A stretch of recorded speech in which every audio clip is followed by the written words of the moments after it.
नमस्कार, मैं आपका साथी उमाशंकर शर्मा खुरचंद चैनल से। मैं आज भी हूँ गौशाला में, और जिस गौशाला का देख रेख संचालन जिनके माध्यम से हो रहा है, जो समिति कर रही है, सारी बातें आज इस वीडियो में करेंगे। मेरे साथ है श्रीमान ताराचंद जी गोयल। मैंने पहले वीडियो में बताया था कि ये ताराचंद जी गोयल वो शख्सियत, वो दानदाता, वो भामाशाह, जिन्होंने तारानगर के विद्यालय नहीं महाविद्यालयों में भी अनेक बड़ी बड़ी बिल्डिंग भवन दान किए, बनाकर दिए करोड़ों रुपए की लागत से। और केवल वही नहीं, आगे भी इनके जो कार्य क्षेत्र है, इनकी जो रणनीति है, इनकी योजनाएं है, इनकी परिकल्पना है, वो भी बहुत बड़ी बड़ी है, करोड़ों रुपए की। जैसे मोक्ष भूमि है, और हमारे तारानगर के जो विद्यालय है जर्जर अवस्था में, bus stand, senior secondary school, उसको भी जीर्णोद्धार करने का इनका मानस है। तो ये मिलते ताराचंद जी गोयल से। आज स्पेशली बात करेंगे गौशाला पे। तो इनकी जो गौ सर, आपका बहुत बहुत धन्यवाद, आपने हमें समय दिया। मैं आभारी है, मैं और मेरा क्वेश्चन चैनल, कि जब जब मैंने आपको याद किया, आपके बारे में पूछने का प्रयास किया, तो आपने मेरे को समय तुरंत दे दिया। नमस्कार साहब, मुझे आपने समय मांगा, मेरे लिए मांगा, मुझे क्या एतराज है। तारानगर में आते रहता हूँ, तारानगर मेरी जन्मभूमि है, मेरी इच्छा से मैं काम करता हूँ, किसी के दबाव में आके कभी आज तक काम किया नहीं, करूँगा भी नहीं। तो सब मैं ये निवेदन कर रहा था कि जो ये आपकी गौशाला है, कितनी गाय हैं यहाँ पर टोटल अभी? यहाँ आज के दिन करीब छोटे बड़े सब बच्चों को मिला करके कि 204 205 पशु है जी। उस दूध देने वाली करीब 40 गाय हैं जी। तो दूध का वितरण यहाँ पूरे तारानगर में? यहाँ अभी तक सिस्टम ये किया हुआ है कि यहाँ तारानगर से जिसको भी चाहिए दूध यहाँ आके ले जाता है। कूपन महीने की 1 तारीख को हम कूपन सेल कर देते हैं, उनको फर्स्ट प्रेफरेंस मिलता है। बचता है वो या तो कोई आया उनको देते हैं या डेयरी को भेज देते हैं। जो गाय है किस तरह की है? जैसे कोई गांव की गलियों में खड़ी हुई गाय, उनको लेके आए, या कोई स्पेशल गाय कहीं से लेके आए? इस बारे में मैं आपको नहीं बता सकता, क्योंकि जब गौशाला बन के तैयार हो गई थी तो 6 साल तक श्री नानू राम जी यहाँ के प्रेसिडेंट थे, उन्होंने ही गौशाला चलाई। उनके बाद में 1 साल तक उन्होंने खेमचंद जी चलाई। जब उन्होंने मना कर दिया तब मुझे तो लेना पड़ा था कि अब काम मुझे देखना है, दूसरा कोई संभालने के लिए लोकल आदमी तैयार नहीं था, तो मैंने संभाला। मेरे को संभालते हुए करीब 4 साल हुए। कोई आप एक स्पेशल गाय बता रहे थे कि कोई? नहीं, मैंने जैसे यहाँ गौशाला बनाई है, बस वृंदावन में भी मेरे एक मित्र ने गौशाला बनाई थी, तो मैंने वहाँ पर 2 गायें दान दी थी। उसके बाद में उनको उस टाइम भी बताया था कि गायों छोटी गौशाला चलाना 8-10 गायों के साथ में मुश्किल होता है, नहीं हो सकता है। उन्होंने 1.5 साल चलाई, उनके बाद में उनसे नहीं चली, उन्होंने जब बंद करना चाहा तो उनका लॉस थोड़ा बहुत जितना मैं भरपाई कर सकता था उतना करके वो गौों को मैं यहाँ बेंगलोर ले आया, तारानगर ले आया। वृंदावन वाली गाय तारानगर में आ गई। हाँ। भगवान कृष्ण के जगह से। एक आप कोई गाय बता रहे थे जो कि यहाँ ये जो सामने गाय खड़ी है, गाय के बारे में ये गाय किन्नर गाय है। मेरे को इस गाय को यहाँ गौशाला में 6 साल हो गए वैसे, लेकिन मुझे भी पता अभी 3 महीने पहले मालूम पड़ा कि हमारे यहाँ ये किन्नर गाय है। मैंने पहले कभी क्या किन्नर गाय शुभ होती है गौशाला में? मैंने तो ये सुना है कि बहुत शुभ होती है किन्नर गाय, कोई लाखों में एक होती है। मैंने इसके बाद में ढूंढा, जहाँ जहाँ भी गौशाला है वहाँ इंक्वायरी की, मुझे आज तक एक जगह जोधपुर के अंदर एक गौशाला में एक गाय मिली है, किन्नर गाय। अच्छा, यहाँ पे कितने वो बच्चे बच्चियाँ, छोटे छोटे बच्चे गायों के उधर है, तो इनकी पूरी देखभाल, चिकित्सा की उनकी सारी व्यवस्थाएं होती है इधर? यहाँ स्टाफ है और हमारी कमेटी है, उनके लोग बराबर आते हैं, महीने में मीटिंग भी करते रहते हैं। जो सुधार चाहिए आपस में एक सलाह करके काम करते हैं। जैसे थोड़ा सा चल के इधर से इनके सेट दिखा देते हैं। आपने बताया लाइट आ गई क्या? अब वो आप तारानगर में ही नहीं, चूरू डिस्ट्रिक्ट में मुझे याद है कि बेंगलोर में हम टीवी के अंदर तारानगर का या चूरू डिस्ट्रिक्ट का नाम सुनते थे जब ज्यादा से ज्यादा गर्मी पड़ती थी तब, या ज्यादा सर्दी पड़ती थी तब। तो तारानगर के अंदर टेम्परेचर 50 डिग्री चला जाता है। आप और हम तो एसी में रह लेते हैं, लेकिन गौ माताएं तो तकलीफ पाती है। तो 2 साल पहले मेरे एक मित्र ने कूलर डोनेट किए थे जी, जो मैंने यहाँ कूलर लगवाए थे, लेकिन उसके बाद में भी गर्मी में राहत नहीं मिली। तो मुझे किसी ने आइडिया दी थी, उनसे आइडिया लेकर के बाद में मैंने यहाँ फोक सिस्टम लगाया अच्छा, है। ये फॉग सिस्टम है, हाँ। ये जरा दिखाए इधर, इससे फॉग आ रही है, इससे इनको गर्मी से राहत मिल जाती है। 50 डिग्री टेम्परेचर हो जाता है, तो गाय यहाँ पे उस इतना टेम्परेचर नहीं मानती, 30 40 25 25 से 30 के बीच में आ जाता है टेम्परेचर, या इस फॉग की वजह से। फोक की वजह से। तो कोई भी गौशाला वाला लगा सकते हैं इस तरह के। बहुत ही नॉमिनल कॉस्ट आती है, इसकी कोई ज्यादा कॉस्ट नहीं आती है, लगा सकते हैं। मैंने तो यहाँ तारानगर के गोपाल गौशाला वालों को और जो गौशालाओं से कनेक्टेड रहते हैं उनको आग्रह किया था। आपकी गौशाला का नाम क्या है जी? श्री कृष्ण माँ जालपा भवानी गौशाला समिति। तो ये फॉग जो सिस्टम है, इससे पूरा मौसम ठंडा हो जाता है इधर। हाँ जी। टोटल इसमें कितने सेट है? 4 सेट? नहीं, 3 ही नजर। 4 ब्लॉक है। एक इसमें ये सेट अभी पीछे में बनाया था, इसके इसी टाइप का एक सेट नया और बनाना चालू किया है अभी। जरा वो ब्लॉक और देख लेते हैं थोड़ा सा। पहले छोटे छोटे बछड़े दिखा देते हैं, कितने सुंदर सुंदर बछड़े हैं। इसको छोड़ दो आप। ये वृंदावन की गाय है, ये वृंदावन की बता रहे हैं गाय, बहुत सीधी है। अच्छा। और ये इधर देखिए, इन पे भी है ना फॉग सिस्टम लगा रखा है। नहीं यहीं से दिखा देते हैं फॉग सिस्टम। यहाँ से ये ठंडी ठंडी हवा के साथ में पानी निकलता है और ये पूरा वातावरण को ठंडा कर देता है। और चिकित्सा व्यवस्था भी है इधर, कोई वेटनरी डॉक्टर यहाँ पे आता है। वैसे हम गोदरेज से सामान लेते हैं। यहाँ खड़े हैं तो ऐसा लग रहा है जैसे कूलर के सामने खड़े हैं, जबकि कूलर है नहीं है।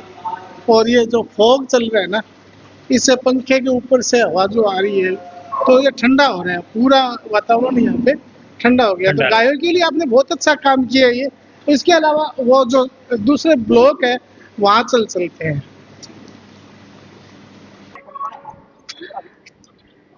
श्री कृष्ण गोपाल गौशाला, ये कृष्ण माँ जालपा भवानी गौशाला में ये एक इधर ब्लॉक बना हुआ है और इसमें गिर गाय है यहाँ पे। गिर गाय का सांड, ये गिर गाय तो सब बढ़िया बताते हैं कि क्वालिटी गिर गाय की तो बहुत अच्छी क्वालिटी होती है। टोटल सांड कितने हैं? गायों में 36 प्रकार की क्वालिटी होती है जी। उसमें से गिर गाय एक होती है। गिर गाय की क्वालिटी के अंदर खासियत ये होती है, गिर गाय का यदि दूध हो तो उसमें गोल्ड की मात्रा होती है। अच्छा। दूध पतला होता है लेकिन बहुत ही अच्छी क्वालिटी का होता है। मैं तो बेंगलोर में भी, मुझे 3 साल तक गिर गाय का दूध मिला। 300 रुपया लीटर लेता था मैं तो दूध। तो अपने यहाँ गिर गाय कितनी है? मेरे पास यहाँ एक भी नहीं है, लेकिन सांड है। तो गिर गाय यहाँ पे ये देखिए, ये वाला जो सामने है ये गिर गाय सांड। इसके अलावा और कोई अलग वैरायटी गायों की इधर नहीं? यहाँ मेरे पास जो है खाली वृंदावन से लाई हुई 2 गायें थी, अभी वो 4 हो गई है। 4 है ना अभी। तो एक ब्लॉक ये हो गया, एक ब्लॉक ये हो गया। इसके अलावा 2 ब्लॉक हो रहा है। 2 ब्लॉक और वहाँ भी गाय है क्या अभी? चलो देख लेते हैं उस ब्लॉक में भी। आप बहुत अच्छा कर रहे हैं तारानगर में। गाय की सेवा, भगवान कृष्ण जी भी ग्वाले ही थे। मैं तो ग्वाला नहीं हूँ साहब। और जो ये देखिए गाय, इनका ये भी एक गिर गाय का सांड है, बच्चा है ये भी। अच्छा, अभी ये सोच रहे कि कुछ देने के लिए आए, कुछ देने के लिए आए हैं, तो इसलिए कुछ लेके नहीं आए। नहीं, मंगा देता हूँ मैं। और ये एक ब्लॉक ये देखिए, ये इधर है गायों का। भाई गाय एकदम सारी हष्टपुष्ट लगती है। अब ये तो जो है, हम तो अपनी तरफ से चेष्टा ये करते हैं कि बढ़िया से बढ़िया गोदरेज का सामान मंगाते हैं। तो अच्छा, एक विडम्बना, एक पीड़ा है मेरे मन में। बोलिए सर। तारानगर में आप गलियों में घूमते हैं, देखते हैं वहाँ पे गाय सांड खुलेआम घूमते हैं। उनका कोई धनी धोरी नहीं है। अब ऐसे में वो क्या पॉलीथीन खाती रहती है गाय? खाती है साहब, बहुत हालत खराब है। हालत इतने दयनीय हो जाती है। लेकिन कहते हैं ना कि ठीक है भी अपन पाँव उतने ही पसार सकते हैं जितनी अपनी ताकत हो, तो उनके लिए यदि कोई व्यवस्था करनी चाहे तो मैं उसमें तैयार हूँ, लेकिन खुद अकेला सबका मानो ये पॉसिबल नहीं है। गोयल साहब, मैं एक विनती ये करना चाहता हूँ कि आप सरकार से भी मिलो और सरकार से मिलके कोई इस तरह का रास्ता निकालें कि जो गाय सड़कों पे गलियों में आवारा घूमती है उनके लिए कोई अच्छी व्यवस्था हो। और तारानगर शहर में सरकार कोशिश भी करती है, तो हाँ, कोई साथ यहाँ नहीं जब देता है। हम लोगों ने गौशाला खोली थी ना, हाँ, उस टाइम में नानू राम जी चालू किया था। मेरी इच्छा यही थी कि रोड में जो गौएं हैं कचरा खाती है, वो दुख पाती है, अपने को दूध की गौएं नहीं है, घरोड़ की गौएं रखनी है। तो 200-250 गाय वही रखी थी पहले नानू राम जी ने। तो 250 गाय बिगर दूध की रोड की गाय रखी थी अपने। वो भगवान की कृपा से फिर ये बोले कि ऐसे कोई गौशाला नहीं चलेगी, तो इन्होंने फिर दूध का चालू किया। और यहाँ के लोग भी बोले इतनी अच्छी सेवा होती है तो हम लोग को भी दूध मिल जाए। तो सब सरकार से मिलिए, कोई अलग से उनकी व्यवस्था तो कर सकते हैं यदि सरकार से तो मैं 3 दफे मिल चुका हूँ। सरकार से तो अभी जो है कि गाय के लिए हरा चारा, इसके लिए जिसको हाथी घास बोलते हैं या नेपच्यून ग्रास बोलते हैं। अब हम तारानगर के अंदर अपने यहाँ पानी की व्यवस्था नहीं है, मीठा पानी चाहिए घास के लिए। वो चरी एक दफा लगा दो तो 5 साल तक उसके अंदर आपको कुछ नहीं करना पड़ता है, 1-1.5 महीने में तैयार होती है। जितनी काटो उतनी अपने आप लगती रहती है। लेकिन न तो सरकार ने अभी तक कोई जगह अलॉट की। सरकार बोलती है कि हमारे पास कोई गोचर भूमि की जगह नहीं है जिसके साथ में पानी भी हो।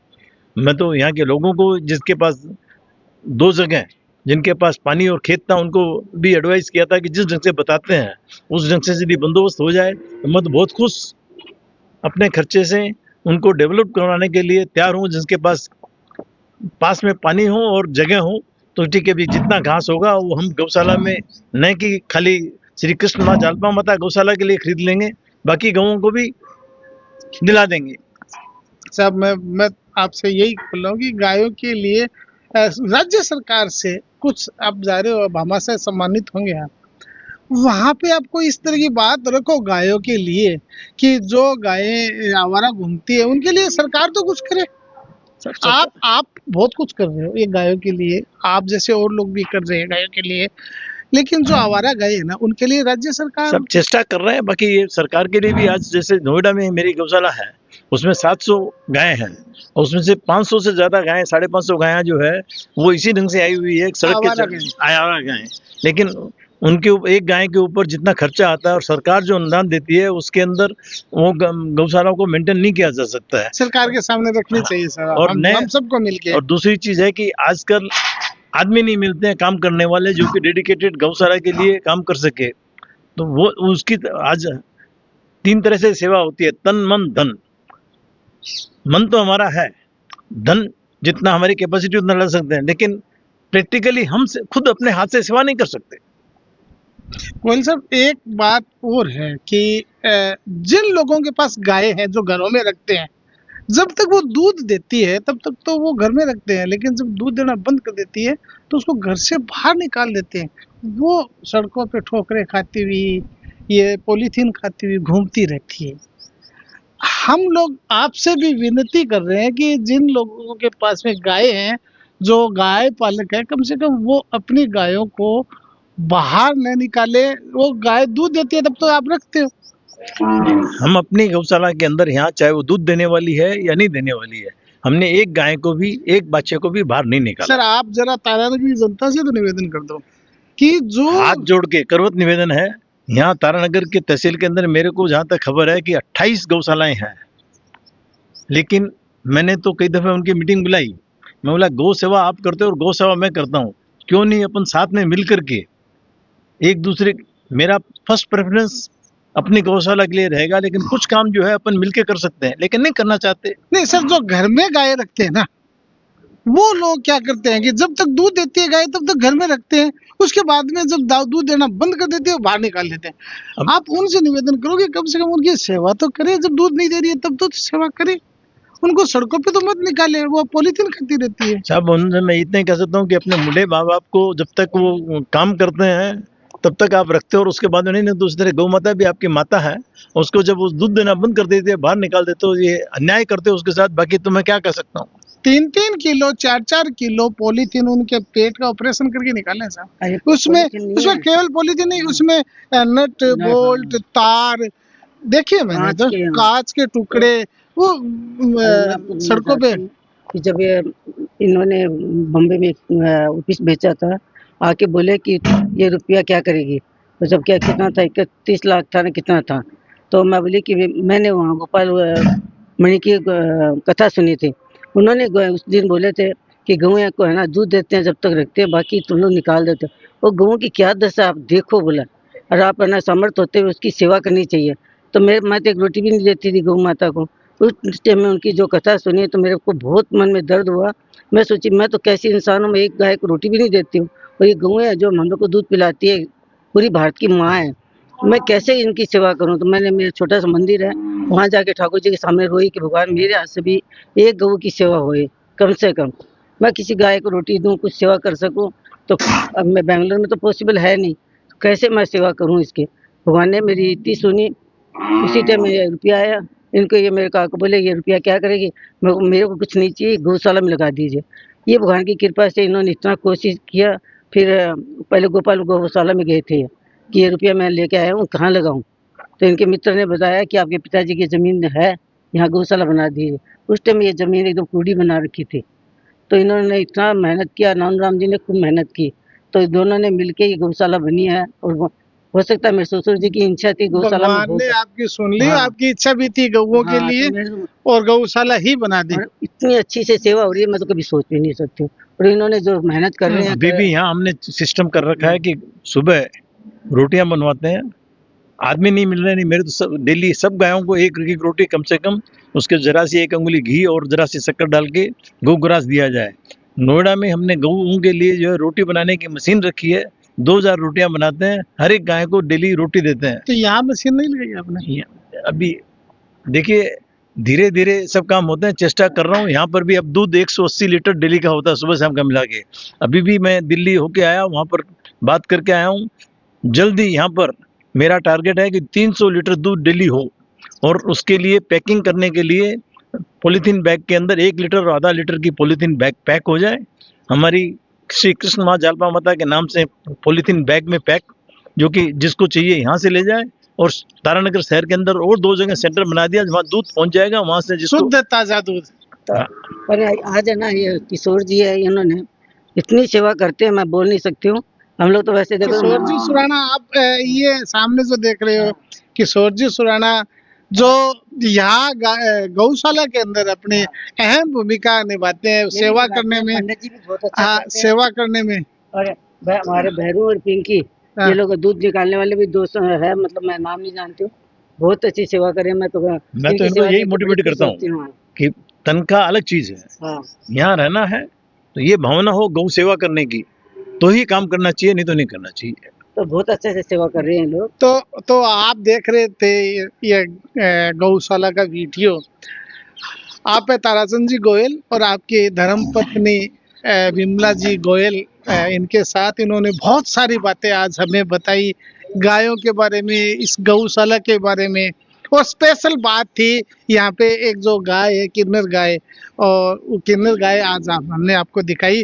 तो अभी वीडियो यहीं मैं समाप्त करना चाहता हूँ, और देखते रहिए मेरा ये वीडियो, लाइक कर दीजिए, सब्सक्राइब कर दीजिए इस चैनल को, और जो अच्छे अच्छे कमेंट आपको मेरे को पढ़ने को मिले वो कमेंट भी इस गौशाला के लिए, गोयल साहब के लिए अच्छे जरूर कीजिए। अच्छे नहीं, अपने सुझाव भी दीजिएगा ताकि हम उसमें सुधार कर सकें।